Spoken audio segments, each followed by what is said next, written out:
Ch4 Pt2.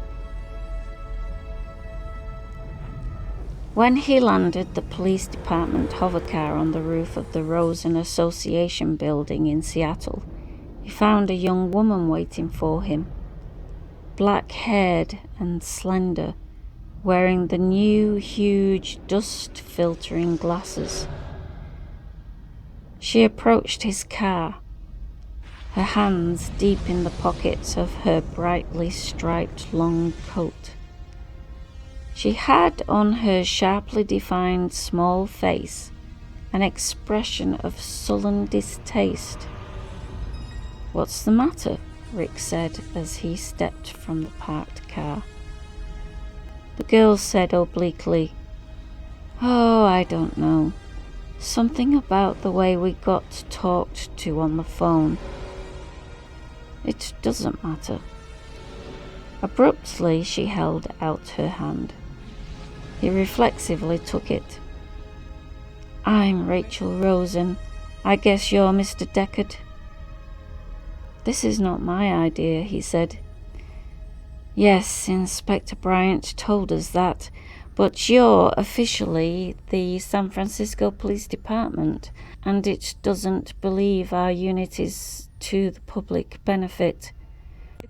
She eyed him from beneath long black lashes, probably artificial.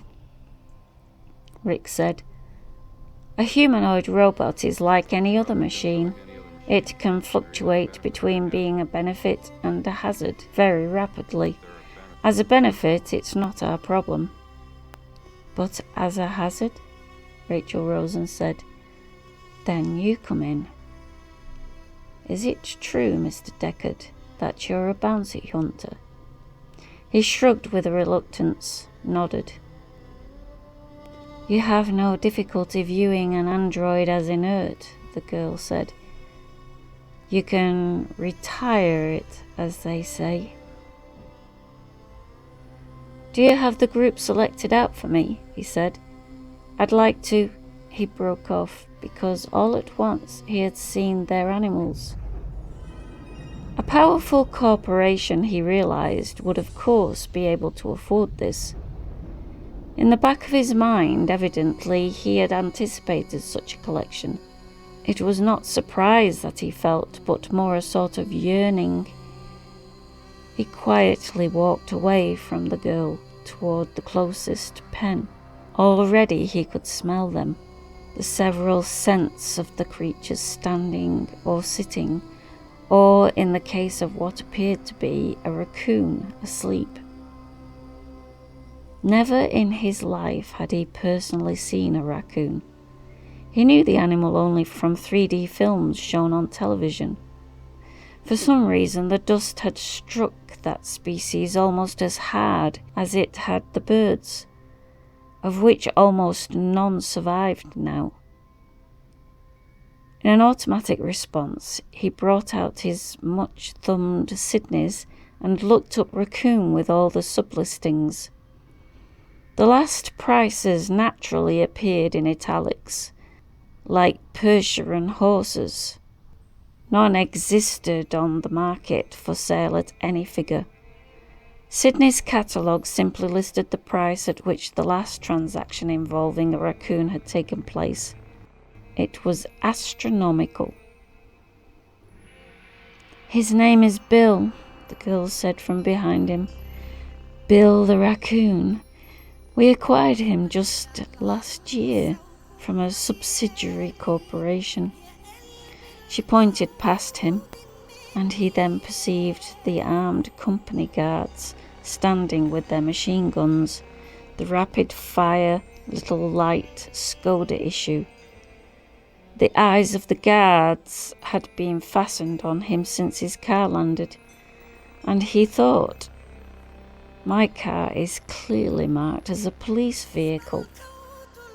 "A major manufacturer of androids," he said thoughtfully, "invests its surplus capital on living animals." "Look at the owl," Rachel Rosen said. "Here, I'll wake it up for you."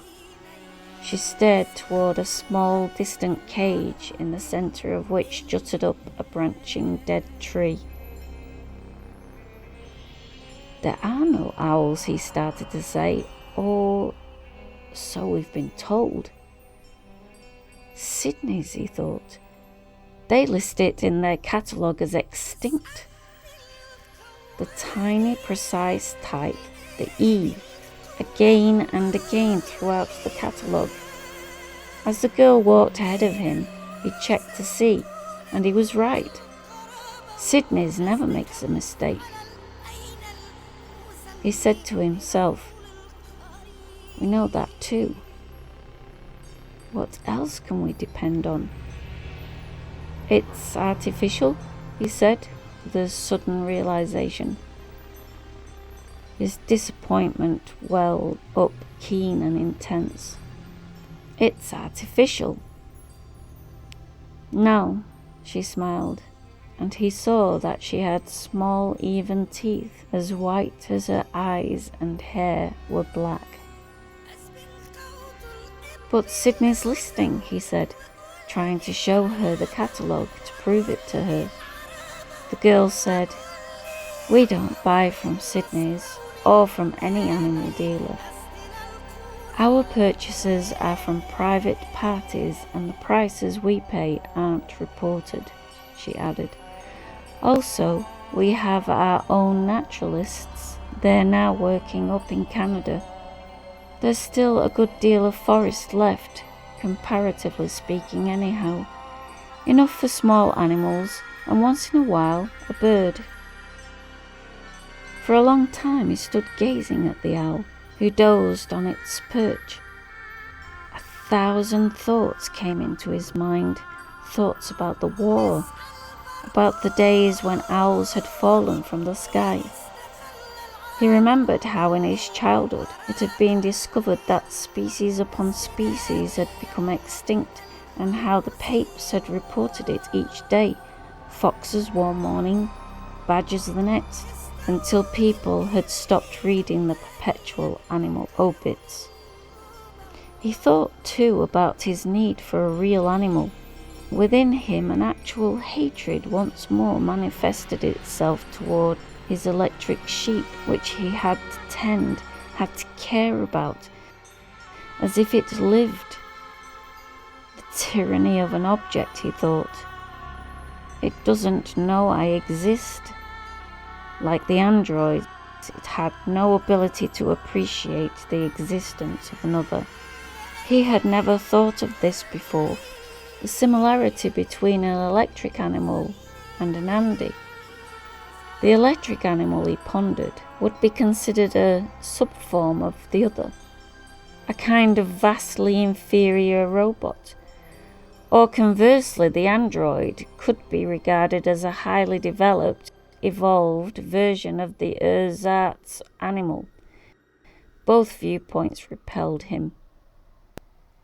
"If you sold your owl," he said to the girl Rachel Rosen, "how much would you want for it, and how much of that down?"